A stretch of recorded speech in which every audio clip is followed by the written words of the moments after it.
petite fille de 10 ans qui, en fait, elle devait dessiner ce qu'elle aimait pas et elle a dessiné le drapeau de la Russie en disant « J'aime pas Poutine ». Est-ce que c'est normal de vivre comme on vit aujourd'hui?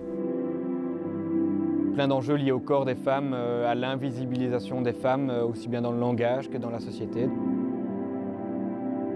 Je me suis directement inscrite parce que je me suis dit, de toute façon cette journée-là, elle est bonne à prendre. On voit vraiment qu'il y a une émulation au niveau des étudiants, qu'ils ont envie d'agir, qu'ils ont envie d'apprendre, et surtout qu'ils ont envie de comprendre ce qui se passe. Au cœur de la Gaume, un jour de rentrée académique. Des actrices et acteurs de la Haute École et d'ailleurs réfléchissent à l'avenir de l'institution en pleine nature. Un concentré de motivation encadré par la SBL Éducation et Formation au développement durable.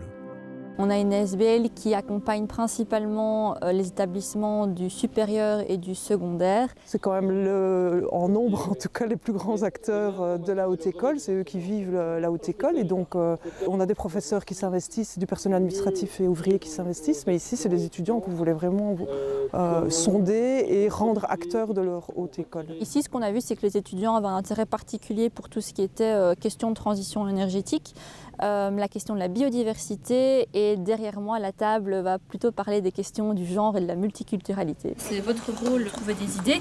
Et donc, il y a aussi sur chaque table soit des grands supports à deux comme celui-ci. L'idée, c'est qu'à la fin des 30 minutes, vous arriviez à dire, tiens, c'est quoi le problème spécifique qu'on veut attaquer aujourd'hui à la Haute École. Donc la problématique pour toi au niveau des bâtiments, au niveau énergie et eau, c'est quoi? Que c'est vieux et que c'est mal isolé? Virton, pour moi, c'est que la problématique, c'est que les bâtiments sont anciens. Il y a des fuites d'eau.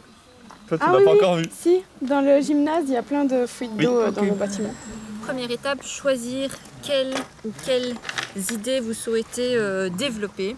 Ça, vous en avez une qui ressort vraiment du lot, ou alors vous pouvez peut-être en combiner plusieurs si c'est pertinent. Quelque chose qu'on avait vu aussi sur le court terme qui pouvait être fait directement. À l'internat, par exemple, la journée, le chauffage est coupé et il allume le soir et seulement le matin. Sur le long terme, ça pourrait faire des grosses économies.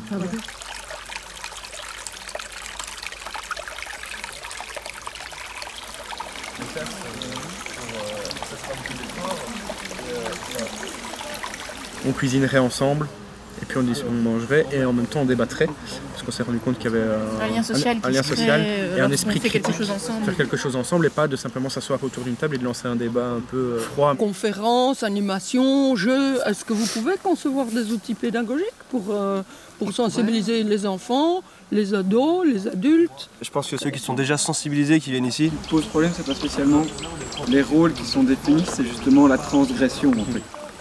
C'est au moment où tu transgresses, au moment où tu ne respectes pas ce qui est assigné à ton genre, que certaines cultures ou certaines religions, par exemple, seront plus tolérantes ou pas. La thématique du genre, c'est une thématique qui est peut-être un petit peu plus invisibilisée. On a l'impression que les femmes ont le droit de vote, donc il n'y a plus de problème. Mais en moyenne, il y a quand même 11 heures par semaine de plus de travail domestique pour les femmes que pour les hommes dans un ménage mixte. Toutes ces idées-là sont excellentes et il faudrait trouver, si on ne traite pas de ça aujourd'hui, un moyen de relayer et de poursuivre le travail dessus.